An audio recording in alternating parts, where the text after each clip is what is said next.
आदाब viewers, catch up cricket के नए एपिसोड के साथ मैं हूं डॉक्टर हफीज अवान और मामूल के मुताबिक साथ देंगे मंशा अनवर एडमिंटन कनाडा से, तौसीफ सत्ती ऑकलैंड न्यूजीलैंड से। नाज़रीन, जैसा कि आपको मालूम है कि पाकिस्तान और इंग्लैंड की सीरीज 7 मैचेस की सीरीज इस वक्त जारी है। इसके पहले 4 मैच कराची में होने हैं और 3 मैच आखिरी जो हैं वो लाहौर में होने करार पाए हैं। और पहले 4 मैचों में से 2 हो चुके, एक पाकिस्तान ने जीता, एक इंग्लैंड ने जीता। और मोरल जो सिचुएशन है वो आपके सामने है सारी। तो दोनों माहरीन से दोनों मैचेस पे अलग अलग भी डिबेट करेंगे हम, साथ साथ कुछ उनकी जो कंपैरिजन है वो भी देखेंगे, बैटिंग का, बॉलिंग का, और बेसिकली रिजल्ट का कंपैरिजन देखना ज़्यादा ज़रूरी है। तो मंशा भाई, बड़ा सादा सा सवाल, बाबर और रिजवान की आज की इनिंग, मैं पहले मैच पे मैं बाद में जाता हूँ, दूसरे मैच की बात हम करेंगे। दूसरे मैच में बाबर और रिजवान ने 10 विकेट से पाकिस्तान को फतह दिलवाई। क्या ये जो फतह थी ये कामयाबी हासिल करने के लिए थी या क्रिटिक को जवाब देने के लिए थी? क्योंकि दोनों के चेहरों पे मुझे गुस्सा बहुत नजर आया खेलते हुए। हाँ, हाँ। मेरा ख्याल है डॉक्टर साहब, ये जिस तरह भी इसको देख लें, ये बहुत ही बड़ी परफॉर्मेंस है। जो वन ऑफ शायद किसी के कैरियर्स में, और इस तरह हम इंडिया के खिलाफ एक बार नॉट आउट किया और अभी तक तो बहुत ही मुश्किल होता है इतनी लंबी पार्टनरशिप लगना और फिर फिनिश करना।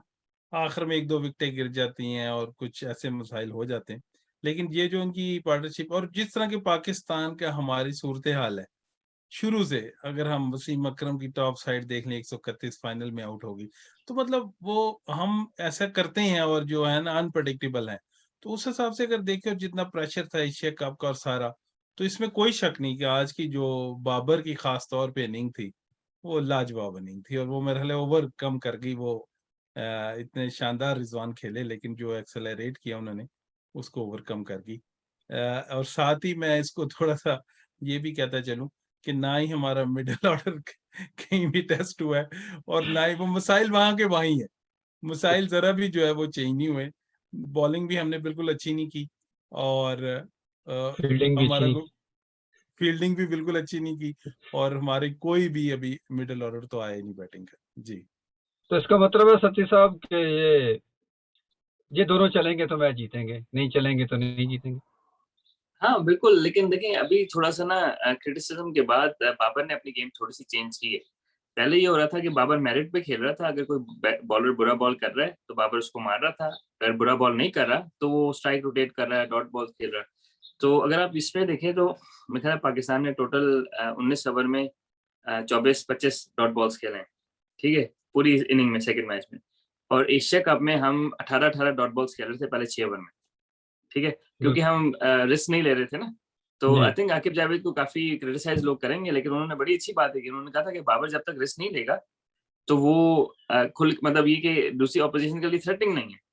तो आज बाबर ने वही विकेट छोड़ के कवर के ऊपर से भी मारा, वो शॉट्स मारे जो नॉर्मली वो नहीं खेलते। तो आई थिंक जो कैलकुलेटेड रिस्क है ना वो जरूरी है, और बाबर रिस्क फ्री खेलने की कोशिश कर रहे थे।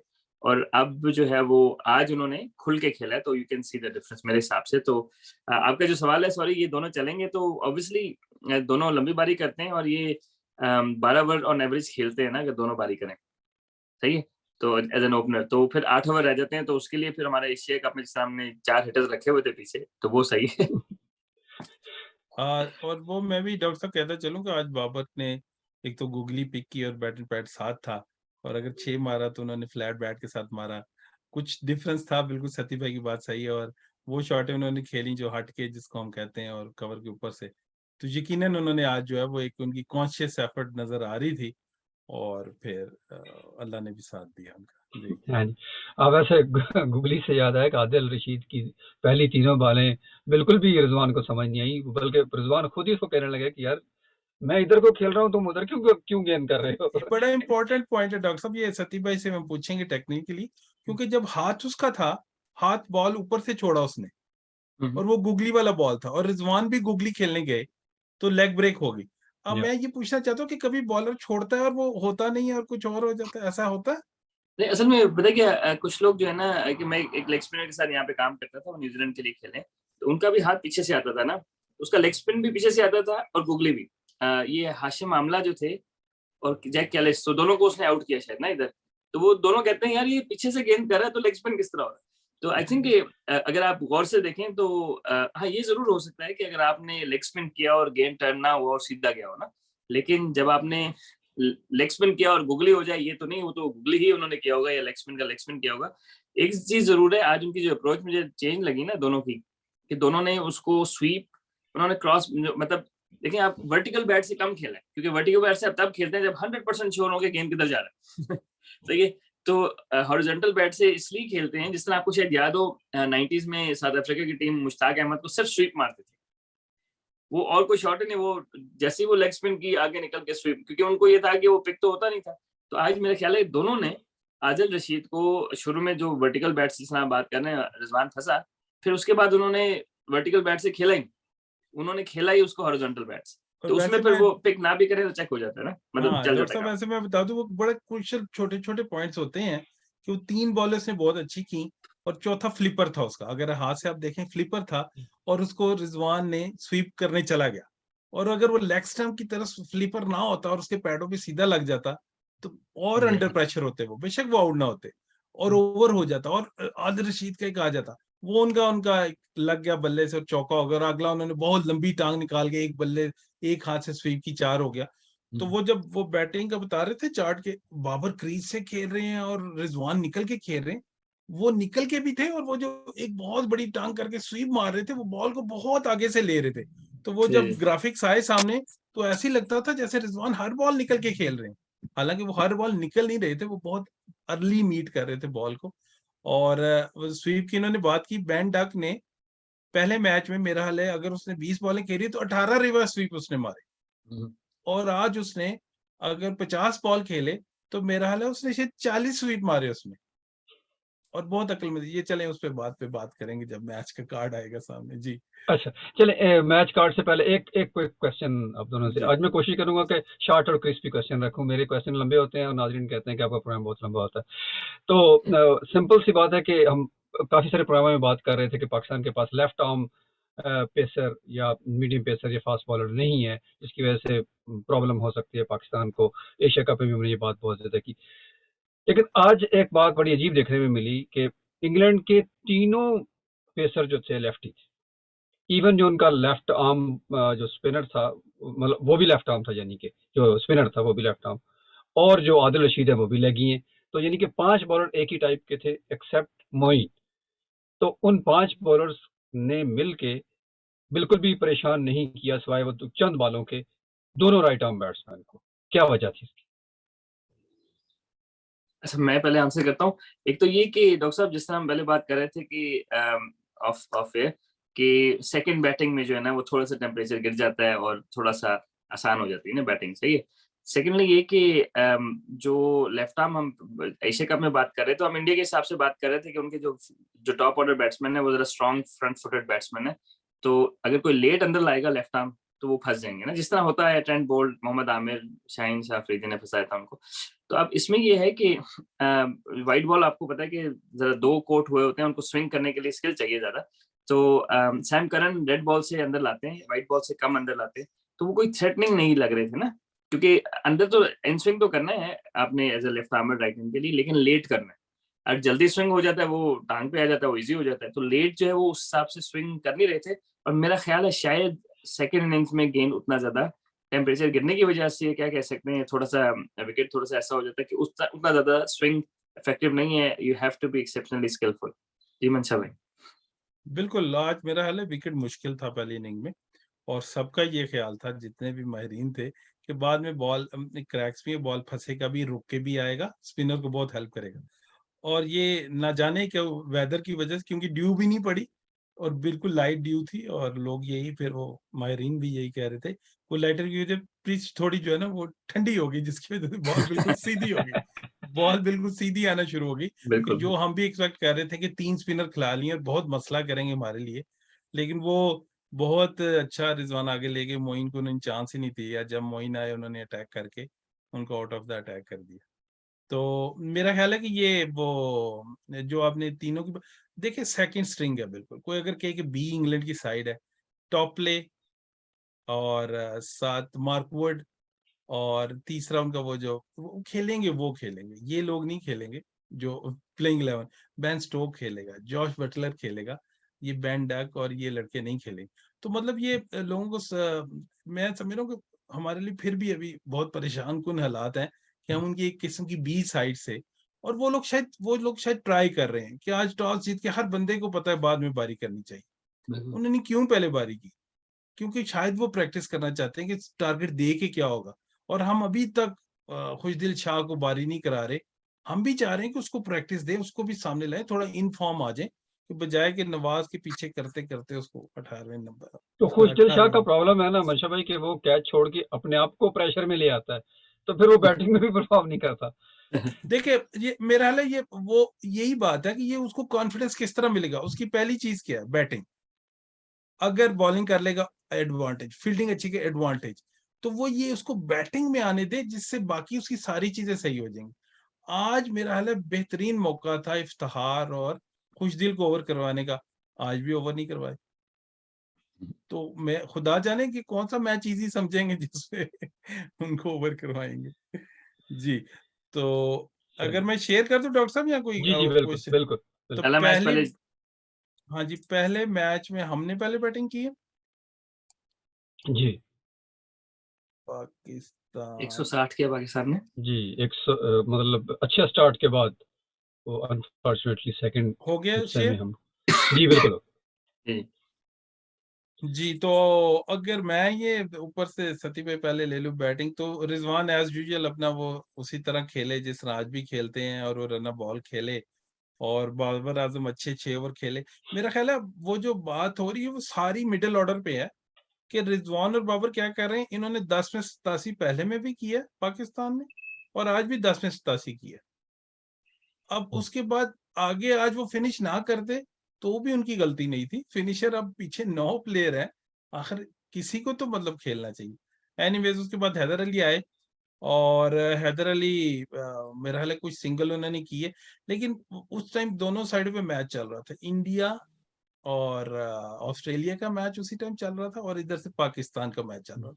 और सेम आजकल बॉलर यूज कर रहे हैं कि टांग पे स्लो करते हैं, फुलर लेंथ, और आपका स्क्वायर लेग पीछे लगा होता है, फाइन लेग पीछे लगा होता है, और वो फ्लिक शॉट में इतनी पावर नहीं आती कि आप उसको क्लियर कर सके। वो मैंने देखा, उधर से राहुल ने क्लियर किया, उधर से स्काई यानी कि सूर्य कुमार यादव ने क्लियर किया, तो इधर से हैदर अली के पास भी वही बॉल आया, तो वो उन्होंने शॉट अच्छा था, लेकिन वो बाउंड्री पे कैच हो गए।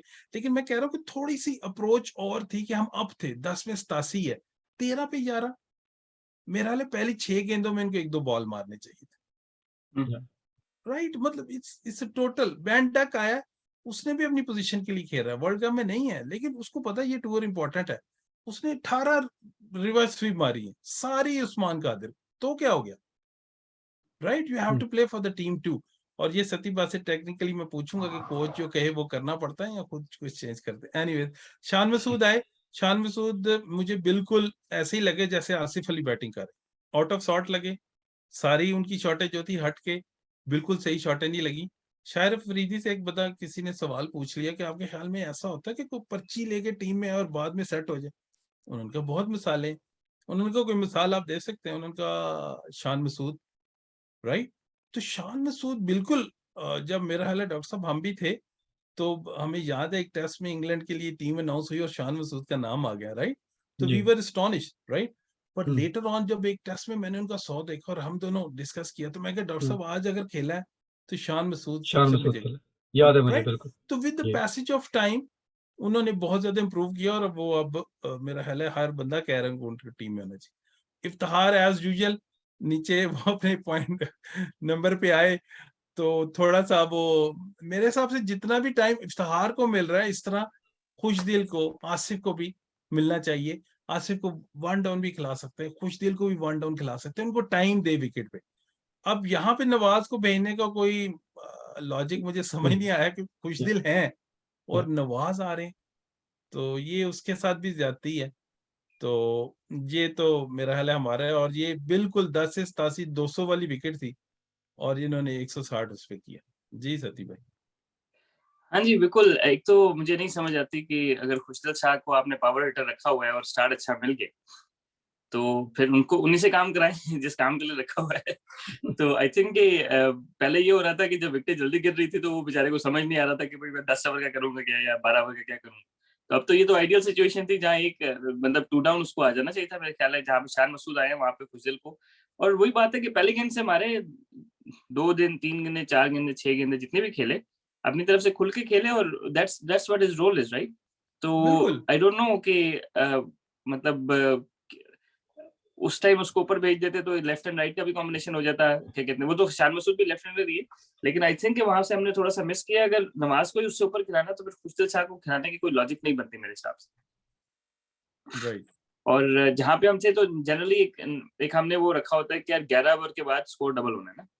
अगर 11 ओवर में आपने 90 किया है तो अगले 9 ओवर में आपने 90 करना है। मतलब जनरली एक T20 में एक वो चीज चल रही है ना, जिस तरह 50 ओवर मैचेस में होता था ना कि 30 ओवर के बाद आखिरी 20 ओवर में स्कोर डबल करना है ना। तो डबल इसी करना, तरह 11 ओवर के बाद आपने स्कोर डबल करना है। डबल तो डेफिनेटली पाकिस्तान वो 180-90 का विकेट था ना, तो वो फिर 160 डिफेंड करना वो भी नाइट मैच में इसमें ख्याल है कि मुश्किल है। जी सती भाई, बॉलिंग होगी मेरा लेफ्ट फ्लिकर ये।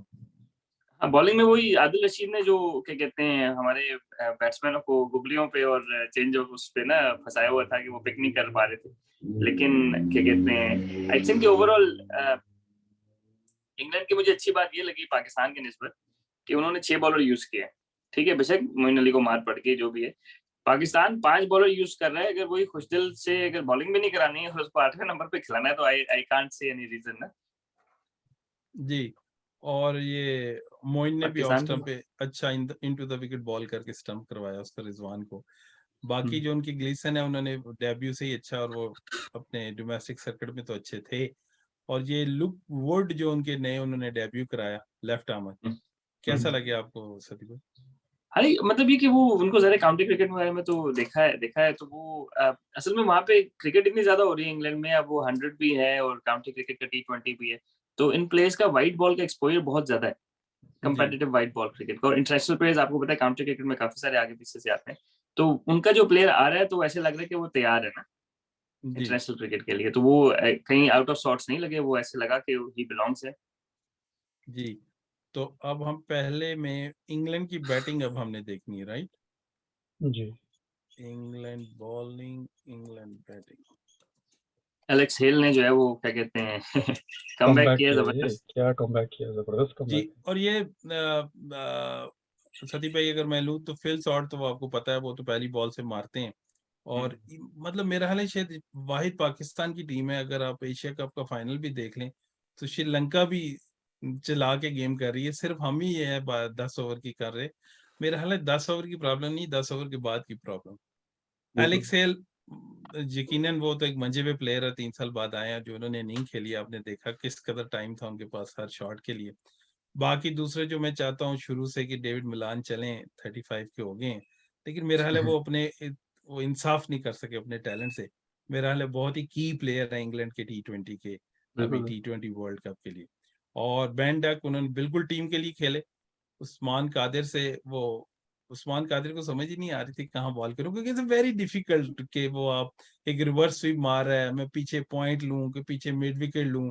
उन्होंने पहले कन्वेंशनल स्वीप मारी, फिर उल्टी स्वीप मारी, तो उस पर थोड़ी बात करेंगे बाद में। ये सती भाई चले अभी बता दें कि क्या करना चाहिए आपके ख्याल में, स्लो छोड़ना चाहिए बॉल को या? अरे असल में उसमें दो है, जब कोई आपकी दो तरह से खेलते हैं ना, एक तो स्वीप होता है आप पूरा स्वीप मारते हैं, एक होता है आप पेस यूज करते हैं। तो बेन डकेट जो है ना वो मोस्ट लाइकली एक तरह से आपके स्कूप टाइप का खेलता है, वो प्रॉपर स्वीप नहीं मारता, वो बॉल के नीचे से पेस यूज करता है। तो उसमें दो चीजें, एक तो अगर वो आपको पिक कर रहा है कि नहीं, ये भी बड़ा इंपॉर्टेंट है, सही है।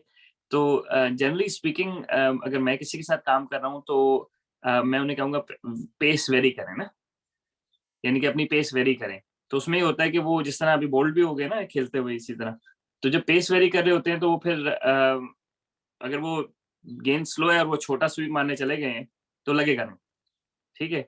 और इसी तरह अगर गेंद तेज है और वो बड़ा स्वीप मारने चले गए हैं तो वो भी नहीं लगेगा। तो थोड़ा सा पेस वेरी करें तो I think eventually you get him मेरे सामने। बिल्कुल, और ये हैरी ब्रुक तो पिछली दफा लाहौर कलंदर की तरफ 100 उन्होंने किया। हमने असल में मेरा सारे इंग्लैंड के बैट्समैनों को PSL में खिला के ना इनको पाकिस्तान की जी। एक्लेमेटाइज कर दिया। 10 प्लेयर हैं इनमें जो PSL खेल चुके हैं। और क्या ही टैलेंट है, वो तो वो पहले भी हम डिस्प्ले पे थे और हम्म। क्या ही वो अच्छा खेले हैं, बहुत ही शानदार खेले। तो अब इसके साथ ही अगर हम पाकिस्तान की बॉलिंग जी फर्स्ट T20। ओके जी सती में। अच्छा, अब इसमें देखें, हमारे जो शाहनवाज धानी थे ना, वो पहले ओवर के बाद ही आपको लग रहा था कि ऑफ कलर है ना। नसीम शाह और शाहनवाज धानी दोनों, देवर नॉट, शाहनवाज धानी ने बुरे बॉल नहीं किए, लेकिन वो ऐसे लग रहा था कि वो उसमें नहीं है ना, रिदम में नहीं है अच्छे। नसीम शाह का भी यही था, लॉन्ग द डेक कर रहे थे। अब हमने जो दो ऑलराउंडर बना के बैठाए हुए हैं बाहर, तो उनको मतलब क्या नाम है उसका, इफ्तिखार और खुशदिल, तो खुशदिल के ओवर बनते थे मेरे ख्याल में इस मैच में ना, कि उससे, क्योंकि पूरा एशिया कप उससे बॉल नहीं कराया, तो फिर आई डोंट नो कि क्यों उसको रखा हुआ है। तो मेरे ख्याल है यहाँ पे हमें 6 बॉलर यूज करने चाहिए थे जब आपके पास ऑप्शंस हैं। तो 7 की ऑप्शन थी आपके पास, तो मेरे ख्याल है जब नसीम शाह और धानी से शुरू में 2-2 ओवर सही नहीं हुए, तो इनको छठा बॉलर इंट्रोड्यूस कराना चाहिए था मेरे हिसाब से। उस्मान कादिर का स्टैट्स जस्टिफाई नहीं करते, उसने पहले मैच में बहुत अच्छे बॉल किए, उन्हीं की गेंद पे मेरे ख्याल है एलेक्स हेल का कैच भी ड्रॉप हुआ है, लेकिन उस्मान कादिर ने, वो शान मसूद ने ड्रॉप किया था। उस्मान कादिर ने एक्चुअली बहुत बेहतर बॉल किए थे पहले मैच में। हाँ, और क्योंकि ज़रा है कि सेकंड बॉलिंग कर रहे थे, तो सेकंड बॉलिंग में हमने देखा है कि आज भी स्पिनर्स का बॉल उतना अच्छा नहीं हो रहा था, तो उस हिसाब से उस्मान कादिर ने बहुत अच्छे बॉल किए थे। And Haris Rauf as usual, क्या कहते हैं, pick T20 off the ball. Specialist. जी जी। तो वैसे मैं जब जिस तरह मैं डॉक्टर साहब समझता हूँ कि जैसा सती भाई को बहुत ग्रिप है गेम के ऊपर, तो किसी भी बात पे वो क्रिकेट पे बात कर सकते, कभी भी बैठे हुए, राइट। इस तरह मैं देखता हूँ ये जो कमेंटेटर्स है, बड़े बड़े प्लेयर्स हैं, तो वो मैं कहता हूँ उनको क्या जरूरत है इतना वो स्टडी करने की, वहां बैठे बात ही करनी है कर दें। लेकिन आज जब शाहनवाज धानी बॉल कर रहे थे तो डेविड गार ने कहा कि जब हैरी ब्रुक ने उनको पीछे हट के खेला और लेंथ उनकी चेंज की, एक पीछे से स्कूप मारा, तो उन्होंने लेंथ चेंज की और वो बिल्कुल परेशान हो गए धानी, उनसे बॉल ही नहीं हुए। तो उस टाइम डेविड गार ने कहा कि ये एक ही लेंथ और लाइन पे बॉल करते हैं, थोड़ा सा इनको डिस्टर्ब किया तो डिस्टर्ब हो गए। और बिल्कुल जब हम बात करते रहते हैं धानी को नीचे नीचे हम करवा नहीं सकते ओवर, ऊपर ऊपर फिर अटैक करवा लें, अटैक नहीं करवाना, जब उनको हिल के वो खेले तो धानी बिल्कुल ऑफ कलर हो गई, वो यॉर्कर करने की ट्राई कर गए, अपनी फील्ड के खिलाफ बॉलिंग करनी शुरू कर दी। तो वो मैंने आज देखा कि वो जो कमेंटेटर्स होते हैं उनका भी बहुत ज्यादा होमवर्क होता है, कि उन्होंने कहा कि ये धानी एक ही लाइन और एक ही लेंथ पे बॉल करते हैं, इनको थोड़ा सा हिल के खेले तो वो पकड़े गए। और बाकी नसीम शाह मुझे लग रहा था, देखिए मैं ये समझता हूँ कि जब 13वें ओवर में आप आ रहे हैं और 6-8 की एवरेज चाहिए, तो फिर वो बैट्समैन आपको नहीं मार रहा, आप उधर स्लो बॉल की ट्राई कर रहे हैं, आप उधर स्लो टप्पा कर रहे हैं, आपने उसको आउट करने की कोशिश करनी है। जब वो मार रहा होगा फिर आप अपनी वैरायटीज लाते हैं। तो वो भी मुझे थोड़े बिल्कुल ही ऑफ कलर लगे, शायद इंजर्ड अभी भी हैं। बाकी उस्मान कादिर ने बहुत शानदार बॉल की, और हारिस रऊफ तो आपको पता है हर मैच में ही वो हारिस रऊफ से सती भाई क्यों नहीं पूछ लेते कि क्या करना चाहिए, सेटअप, हाउ टू उस सेटअप अ उस बैट्समैन, राइट। उसके लिए बहुत जरूरी है कि जिस तरह की कंपेरेटिव क्रिकेट लोगों को कम मालूम है, कि हारिस रऊफ किस तरह की कंपेरेटिव क्रिकेट खेल के है। बज़ाहिर तो लगता है कि वो फर्स्ट क्लास नहीं खेला हुआ, वो पाकिस्तान में क्रिकेट खेला ही नहीं हुआ इस लिहाज से। डायरेक्ट पीएसएल में आया, पीएसएल से बीबीएल में चला गया, बीबीएल से पाकिस्तान में आ गया, ये उल्टा सर्कल इसका शुरू हुआ। लेकिन बेसिकली जो पाकिस्तान में मनशबे, आप तो बखूबी जानते सती भाई आप भी, कि वो क्रिकेट जो कंपेरेटिव कहलाती है, tennis cricket, tape ball cricket जिसको हम कहते हैं, वो बहुत ही क्रूशल है, बहुत ही बल्कि किलर है यूं कहना चाहिए, क्योंकि उसमें एक एक बॉल, एक एक के 6 बॉल है तो 6 के 6 छक्के पड़ सकते हैं आपको, मतलब आपके पास मार्जिन नहीं है, बॉलर तो बिल्कुल मार्जिन नहीं है आपके पास। तो उस कंपटीशन में खेल खेल के हारिस रऊफ ने अपने आप को बहुत ज्यादा पुख्ता किया है, वो इसीलिए बहुत जान से गेंद करते हैं। या फिर दूसरा ये कि टेप बॉल में, इस तरह हसनैन भी टेप बॉल से आया है और नसीम शाह भी टेप बॉल से आया है, लेकिन इनके टेप बॉल के करियर बड़े छोटे हैं। छोटे। तो हारिस रऊफ का 8-10 7-8 साल इनके टेप बॉल उसने सही रगड़ा खाया, हर जगह खेला है। और टेप बॉल में जो ये एक चीज है कि पिच को आउट ऑफ क्वेश्चन ले लेते हैं ना, या, ये नहीं कि आपने पिच को इंक्लूड ही नहीं करना अपनी प्लानिंग में ना। बिल्कुल। तो हारिस रऊफ उस हिसाब से बहुत जबरदस्त है। उसने अब आके जो है वो into the deck slow balls भी सीख लिए ना जी। आके, पहले नहीं करता था, अब करता है। ये तो I think he is a complete package on that front ना। और सेकेंडली उसका जो एक्शन है वो इस तरह का है कि वो 140 पे भी गेंद करेगा तो हरी करेगा बैट्समैन। बाज का हसनैन 150 पे हरी नहीं कर रहा होता, ये 140 पे कर रहा होता है, तो थोड़ा सा वो डिसेप्टिव है ना। तो I think he is been brilliant.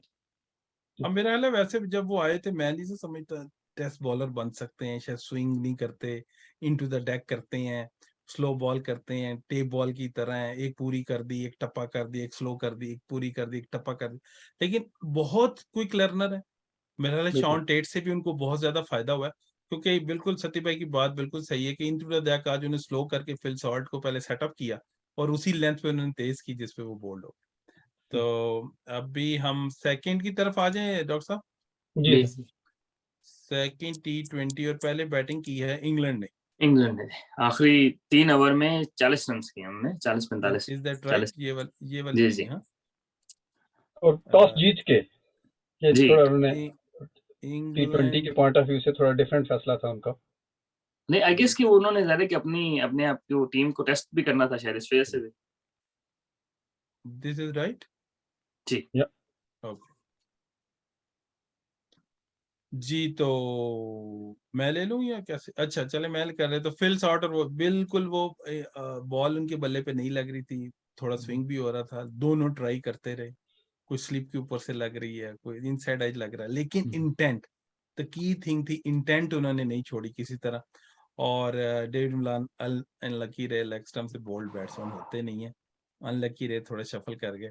और उसके बाद बेन डेक वो तो स्टार थे आज के मेरा ख्याल है, क्योंकि उन्होंने वो आके वो मोमेंटम जारी रखा 22 पे 43 और स्वीप, और मेरा ख्याल है बिल्कुल उस टाइम जिसको कहते हैं ना हम लोग बौखला गए कि करना क्या है, क्योंकि मेरा ख्याल है नवाज ने आज बॉल अच्छे नहीं किए, एक ऑफ डे उनका भी हो सकता है, स्लो करना चाहिए था, स्पीड उनकी तेज थी, जो जो सती भाई बात कर रहे थे कि लैप स्वीप और उसकी पेस को लेते रहे, और एक ही उन्होंने स्लो किया जिसपे वो बोल्ड हो गए बैन तक, बाकी वो सारी तेज करते रहे जिसपे उनको मिड विकेट स्वीप लगा, लैप स्वीप्स लगे, उल्टे स्वीप लगे। लेकिन इसमें जितना भी हम मार्जिन ले लेके किसी ने क्या किया, लेकिन शानदार बैटिंग उन्होंने की। बिल्कुल मैं कह रहा हूँ कि उन्होंने एक दफा मैच पाकिस्तान के हाथ से ले लिया, और जब नहीं, और हैरी मेरा ब्रूक ख्याल है कि ऐसे लग रहा था कि 180 तक 175-80 जी तक जाएंगे, तो आखिर में जी फिर जी जो है वो उससे मोइन का हाँ कैच भी छूटा, लेकिन बिल्कुल वो उसने जो एग्रेशन दिखाया तो वहां से थोड़ा सा काम हमारे से आगे चला गया। बिल्कुल वो मोमेंटम अगर वो ना देते तो शायद वो नीचे आके भी तो 180 ना होता, तो वो बिल्कुल। मोमेंटम जो उन्होंने जारी रखा, और हैरी ब्रूक बहुत अक्लमंदी से दोबारा खेले, जब बेंटेक साथ थे सिंगल करके उनको बारी देते रहे, और फिर वही जैसे ही वो हटके खेले तो हमारे बॉलरों से कुछ समझ नहीं। और मोइन अली आपको पता वो तो सीजन क्रिकेटर है, और उन्होंने नहायत शानदार हाथ छक्के मारे, वो तो उसके लिए पॉपुलर भी है। तो सैम करन मेरा हाल है वो भी काफी नीचे बारी कर रहे हैं, लेकिन सेम उनके पास भी हिटिंग पावर है, बिल्कुल है, और बिल्कुल। शानदार वो खेलते हैं। तो और कुछ ऐड करना चाहेंगे डॉक्टर अच्छा साहब डॉक्टर या? साहब, आपसे एक जी सवाल है कि इनके 4 एक तो लेफ्ट हैंडर्स हैं टॉप 7 में ना, तो ऑफ स्पिनर की जगह नहीं बनती इधर पाकिस्तान में? ऑफ स्पिनर मींस कि चलो इफ्तिखार से ही करा लेते। सतीश साहब, आप ये बात करना छोड़ दें। क्यों? क्योंकि कितने मैच हो गए, आपकी 2 बातें वो बिल्कुल नहीं सुन रहे। वो क्या आपने कहा कि रिजवान और बाबर को ओपन नहीं करनी चाहिए, एक लेफ्ट हैंड आर्म होना चाहिए, या इन दोनों में से एक नीचे आ जाए, बाबर को वन डाउन आ जाना चाहिए। आज उन्होंने एक तो उन्हें करना नहीं है, आज उन्होंने ये बात भी गलत साबित कर दी। बेशक फिलहाल एक ही इनिंग है, आगे चल के हम देखेंगे, लेकिन साथ ये बात भी नहीं माननी कि खुशदिल शाह और इफ्तिखार से गेंद नहीं करवानी उन्होंने। तो इसलिए बेशक 7 आपने तो 3 के 7 के 7 बैट्समैन भी लेफ्ट आर्म आ गए ना, तो इफ्तिखार से गेंद नहीं करवानी। सही कह रहे हैं आप। तो अच्छा, अभी हमने जी मुझे ये लग रहा है कि शायद थोड़ी सी ना खैर मेरी जाती ओपिनियन है, गलती हो सकती है, लेकिन मेरे ख्याल में हमारे जो है ना वो थोड़ी सी रिएक्टिव अप्रोच है हमारे कप्तान की ना, कि किसी ने उन लोगों ने कहा जी इफ्तिखार से बॉल क्यों नहीं कराई, अब फाइनल में उसका नहीं बनती तो उसे करा लिया। समझ रहे हैं? और फिर नवाज से नहीं कराए, तो मेरा ख्याल है कि थोड़ी सी वो रिएक्टिव कप्तानी है, लेकिन इन्हीं के जो लोग कहते हैं, अब जिसने आकिब जावेद को लोग बुरा भला कहेंगे, आकिब जावेद ने कहा भाई ये रिस्क नहीं लेता ऊपर के ओवर में, आज फिर वो कप्तान जी ने रिस्क भी लिया। तो क्या कहते हैं, रिएक्टिव है, मतलब ये कि उनको थोड़ा सा ना वो छेड़ना पड़ेगा, तो जिसके बाद वो सुनेंगे बात। हाँ, वो तो फिर बिल्कुल उनकी सही प्रेस है। कॉन्फ्रेंस से भी नजर आ रहा था कि इनके वाकई ये वो सवाल का जवाब जिस तरह उन्होंने दिया ना, तो थोड़ा रुखाई से दिया, तो मुझे भी लगा कि आज या तो बैट से साबित करेंगे या वाकई बहुत गुस्से में आएंगे। अच्छा, हसनैन के अगर बॉलिंग देखें तो हसनैन को 50 पड़े हैं, मेरा ख्याल है कि इसमें से 30 एक रन तो टांग वाली बॉल पे पड़े। ऑब्वियसली ही drifts down the leg. I really don't know, Nawaz से नया गेंद कराया, अब नवाज इज नॉट इमाद वसीम ना, सही है। तो अभी ज़रा कि इसका नए गेंद का किया तो हुआ इसने पहले भी, लेकिन उस तरह एक्सपीरियंस नहीं है जिस तरह इमाद वसीम क्रैम्प करता है ना बैट्समैनों को। तो वो एक थोड़ा सा एक्सपेरिमेंट था। धानी ने, I think Dhani bowled much better than his stats. एक दो उसको एज लग के पीछे चौके लग गए ओवरऑल। पर धानी की आज अच्छी बात ये थी कि उसने स्लो गेंद बड़ा अच्छा यूज किया अपना। मतलब ये कि उसका स्लो गेंद उतना पिक नहीं हुआ। कटर्स जो नहीं उसने पहले नहीं मैंने देखा उसको उस तरह कटर्स करते हुए। तो I think he was trying. और हारिस रऊफ एज यूजुअल। उस्मान कादिर का मंशा भाई आज आपने क्या किस तरह रेट करते हैं? मेरा ख्याल है कि वो ही आपकी बात है कि पिच बिल्कुल सीधी हो चुकी थी, लेकिन उसके वो क्या कह रहे हैं उसके बावजूद नहीं, ये जब नहीं आज तो पहले हमने आपने बॉलिंग की ना। हाँ जब पहले बॉलिंग की, हाँ उस टाइम तो उनको मिल रही थी। और बिल्कुल कोई शक नहीं, जितनी वो ब्रेक कर रहे हैं किसी और को तो मैंने नहीं करते देखा अभी तक, कि मतलब जो T20 या वनडे के हिसाब से तो बहुत मेरे हिसाब से उन्होंने अच्छे बॉल की। स्टैट्स उनके वो जो बता रहे हैं, क्योंकि वो उस टाइम जब अंडर द पंप हो आप, दूसरी तरफ से मार पड़ी हो, तो एक आधी बाउंड्री नहीं आपको नहीं, भी अब लग देखिए जाए। ना डॉक्टर साहब मंशा भाई, अब मसला ये है कि उनके तीन चार लेफ्टी थे ना। ठीक है, अब मोइन भी हिटिंग कर रहा है जो, तो अब वहां पे आपको लेग स्पिनर को लगाना। आई गेस कि Shadab bowls better to left handers, but Usman Qadir is a better bowler against right handers. तो आप एक आध ओवर इफ्तिखार से करा लें दरमियान में यार, लेकिन वही बात है। थोड़े नहीं अंडर कराना। प्रेशर मुझे लगे, जहां पे कुछ उन्होंने गूगलीज आधी विकेट में की, और फिर जहां पे गूगली करनी थी उन्होंने लेग ब्रेक कर दी मोइन को पूरी। और जो बॉल उन्होंने शॉर्ट पे करना था वो अंडर प्रेशर आ जाता है बंदा। ब्रेक बिल्कुल उनकी हो रही है बॉल, इसमें कोई शक नहीं, लेकिन थोड़े अंडर प्रेशर लगे जहां पे फुल लेंथ नहीं करनी थी उन्होंने आगे कर दी। ये इनकंसिस्टेंट रहे मेरे ख्याल आज तो अपनी जी जी बिल्कुल बिल्कुल बॉलिंग में सही, लेफ्ट काफी। और राइट की वजह से शायद वो लेफ्ट हैंडर आ गया। हाँ। और शायद मुश्किल हो जाएगा ऑल एंड ऑल एक उस्मान कादिर को खिलाना आगे चल के, अगर शादाब हो तो थोड़ा बिल्कुल। मुश्किल लग रहा है। लेकिन ये है कि बाकी लोगों को भी प्रैक्टिस करवा लेंगे उनको, मतलब वर्ल्ड कप में ही शो करना है सिर्फ। हाँ वसीम जो है वो बाहर बैठे हुए हैं ना। जी, और वसीम ये जूनियर। कुछ दिल और जी। इनकी बॉलिंग को जैसे आप कह रहे, तो अभी हमारी हमने देखनी है बैटिंग। जी पाकिस्तान की बैटिंग नहीं सेकंड। नहीं, इंग्लैंड की पहले होगी ना। अच्छा, इंग्लैंड की देखिए, जी वो पाकिस्तान हो। हाँ की बैटिंग जी है जी जबरदस्त जी है। जी जी इसमें जी। तो फिर सर बात ही करने वाली कोई नहीं रहेगी। उन्होंने सारे सवालों के जवाब इकट्ठे ही दे दिए दोनों भाइयों ने मिलके। जो प्रेस कॉन्फ्रेंस में भी पहले भी उन्होंने जवाब दिए थे और इस मैच के बाद भी दिए। तो नहीं अग्रेशन लेकिन उनके। डॉक्टर साहब एक चीज मानने वाली है कि आज बाबर की अप्रोच डिफरेंट थी। जी बिल्कुल बिल्कुल ठीक है, डिफरेंट। मतलब ये कि बेशक वो क्रिटिक्स को चुप कराने के लिए था जो भी था, but he this is how he should play. या दैट्स राइट। पहले बाबर का जो गेम प्लान था वो ये रहा है रिसेंटली कि जो बुरा बॉल होगा उसको मारेगा। अब इंटरनेशनल क्रिकेट में अपने बुरे बॉल नहीं मिलते। जी ठीक है, स्पेशली अगर आपने पावर प्ले में खेलना है तो आपने ऊपर से मारने ही मारने, you need to make room to hit over the covers, या मतलब आपको कुछ इनोवेटिव करना है। तो फेयर प्ले आज उन्होंने पीछे हट के भी कवर के ऊपर से भी मारा, यानी कि आज वो it look like he was willing to take risk, और पहले वो चक्कर नहीं था। तो आई गेस कि on that front I think definitely अगर वो इस अप्रोच के साथ ओपन करते हैं तो आई हैव नो इश्यूज।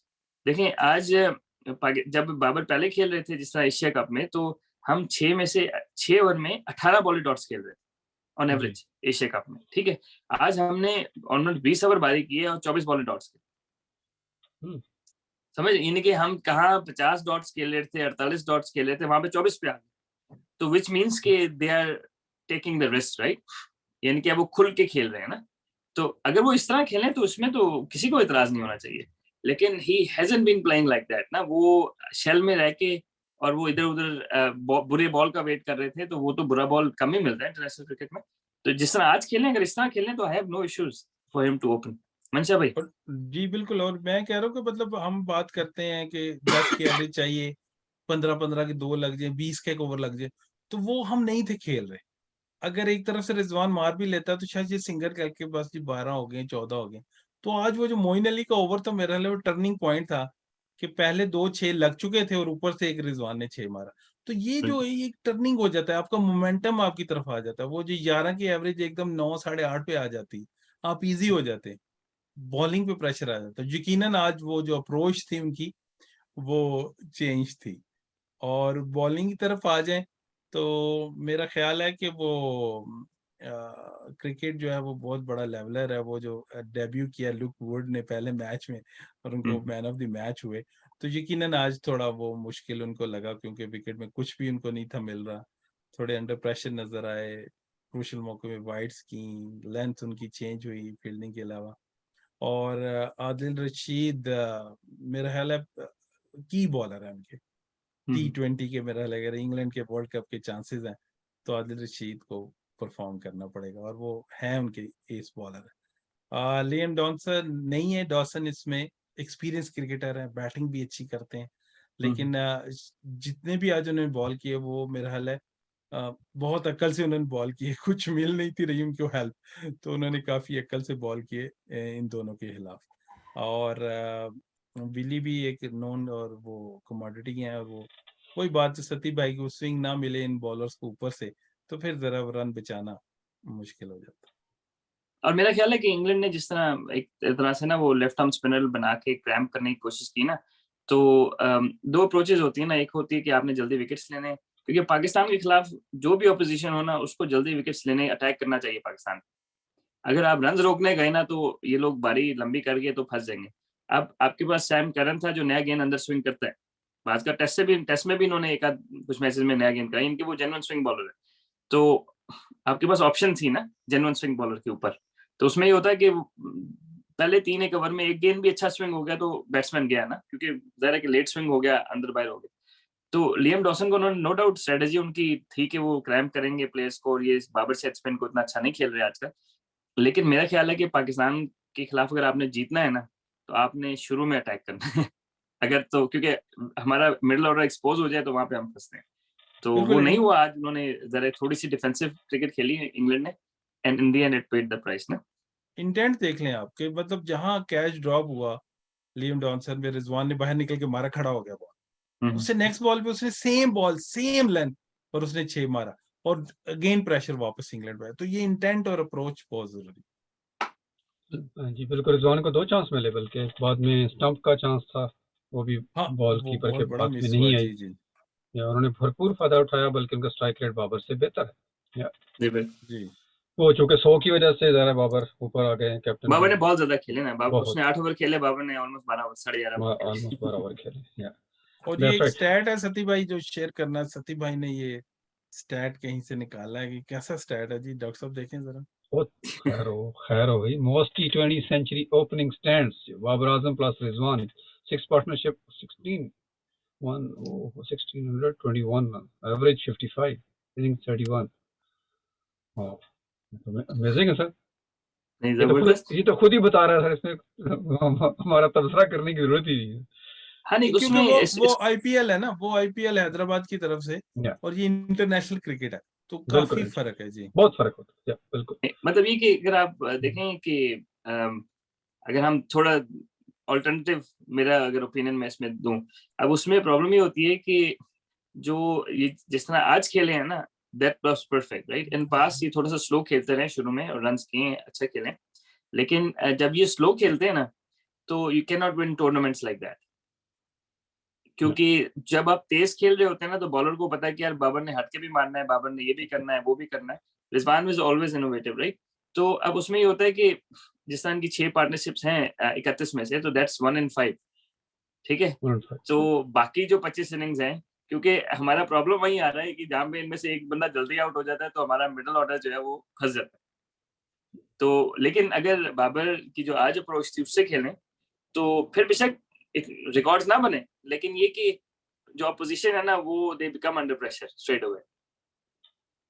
तो मेरा यही ख्याल है कि अभी भी अब पाकिस्तान बॉलिंग और बैटिंग दोनों में टेस्ट नहीं हुआ, तो मेरा ख्याल है कि नेक्स्ट मैचेस में कुछ मजीद पता चेंजेस होने लगेगा। चाहिए। बिल्कुल, मतलब कि ये है कि मतलब आप चेंज करें, और ये 7 T20s को आप बिल्कुल यूज करें, कि आपने वर्ल्ड कप खेलने जाना है तो वो कैसे, मतलब जिस तरह देखें इंडिया ने कोहली को ओपन कराया, उसने 100 किया, फिर वापस तीसरे नंबर पे ले आए, दैट्स परफेक्ट। मतलब हाँ। आपने और प्लेयर्स को रनिंग में रखना है ना। हाँ, रोहित ने कहा वो कर भी सकता है, कुछ मैचों में शायद करें भी, राइट। आपको याद होगा बिल्कुल 2019 का वर्ल्ड कप था, वनडे वाला 50 ओवर वाला, तो इंडिया में मिडिल ऑर्डर की बारी नहीं आ रही, रोहित शर्मा रन करी जाए, ऊपर से हुआ ये कि वो न्यूजीलैंड के खिलाफ सेमीफाइनल था, ट्रेंट बोल्ट ऊपर से 2-3 आउट करके मिडिल ऑर्डर की बारी आई तो they all look dusty.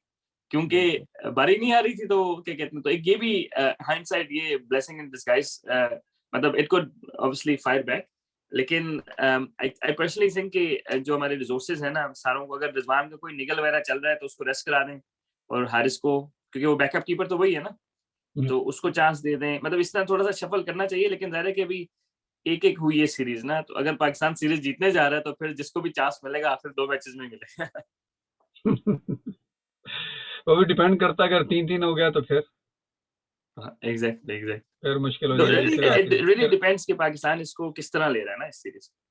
Doctor साहब एक बंदे को चेंज करने से टीम का बैलेंस आउट हो जाए?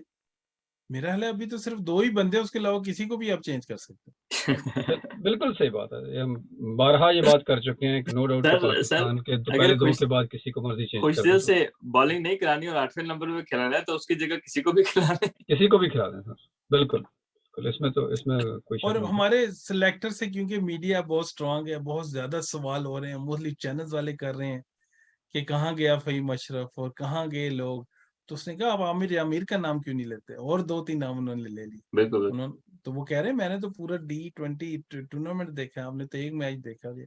तो मेरा ख्याल है ये तनकीद बराए तनकीद नहीं है, ये पॉजिटिव तनकीद है। आकिब ने कोई बात की है, बाकी एक्स प्लेयर करते हैं, तो यकीनन कोई उनका जाती किसी से मसला नहीं है, और अगर हम भी किसी बात को करते हैं तो जाती बात नहीं है, हम बेहतरी के लिए चाहते हैं। जिस तरह आज हम बहुत खुश हैं कि मेरा ख्याल है वसीम अकरम, बेशक कराची किंग से उनका लिंक है, लेकिन वो पूछ रहे थे मैच अभी फंसा हुआ है, तो उसने कहा नहीं मैच नहीं फंसा हुआ। उसने कहा भी कुछ हो सकता है। उन्होंने कहा नहीं, वो मार्क बोचर के साथ वो पूछ रहे थे, उन्होंने कहा नहीं अब नहीं फंसा। तो राइट, तो you have to be like Pakistan side if they are doing good. नहीं, बिल्कुल ठीक है सर, इसको क्लोज करते हैं। कुछ और ऐड करना चाहेंगे आप? मुझे तो आपने मौका नहीं दिया ज़्यादा, लेकिन चले कोई बात नहीं, नेक्स्ट एपिसोड में सही। अब मंशा भाई भरपूर फॉर्म में नजर आए, माशाल्लाह, दैट्स वेरी गुड। तो उन तमाम दोस्तों का शुक्रिया जिन्होंने कमेंट किया, जिन्होंने हमें बताया, उनसे एक बार फिर माजरत के एपिसोड फिर लंबी हो गई, खासतौर पर अहमद नकवी से, कि जिन्होंने स्पेशली हमें कमेंट करके बताया था कि एपिसोड को छोटा करें, उनसे फिर माजरत, मेरी कोशिश के बावजूद भी, इसीलिए मैं तो कम से कम बोला हूँ आज तो। लेकिन बहरहाल बाकी तमाम दोस्त, इनाम शेख साहब भी, डॉक्टर साजिद, और उसके अलावा बाकी तमाम अहबाब भी, सबके नाम लेना शायद पॉसिबल नहीं है। तमाम दोस्त प्लीज़ अगेन इसको शेयर कीजिए, कमेंट कीजिए, लाइक कीजिए और सब्सक्राइब कीजिए, और कामयाबी से मैंने 4 प्लस भी बोल दिया आज इकट्ठे। तो बहुत बहुत शुक्रिया। एक क्वेश्चन मेरे दिन में है, लेकिन वो मैं पेंडिंग करता हूँ, वो पिचेस के हवाले से है कि कराची की पिचेस, ऑस्ट्रेलिया की पिचेस, उनका तकाबली जैसा हम करेंगे कि क्या ये सीरीज, हमें जो 7 मैचों की सीरीज कुछ फ़ायदेमंद पिचेस के हवाले से होगी, वहाँ जाके हम ऑस्ट्रेलिया में क्या फ़ायदा उठाते हैं, न्यूजीलैंड में क्या फ़ायदा उठाते हैं इनसे। लेकिन इस सवाल को पेंडिंग करते हैं, इस सवाल का जवाब आप ढूंढिएगा अगले एपिसोड में, सती साहब से टेक्निकली जवाब लेंगे इसका। ठीक है जी, तब तक के लिए हमको इजाज़त दीजिए। अल्लाह हाफिज़।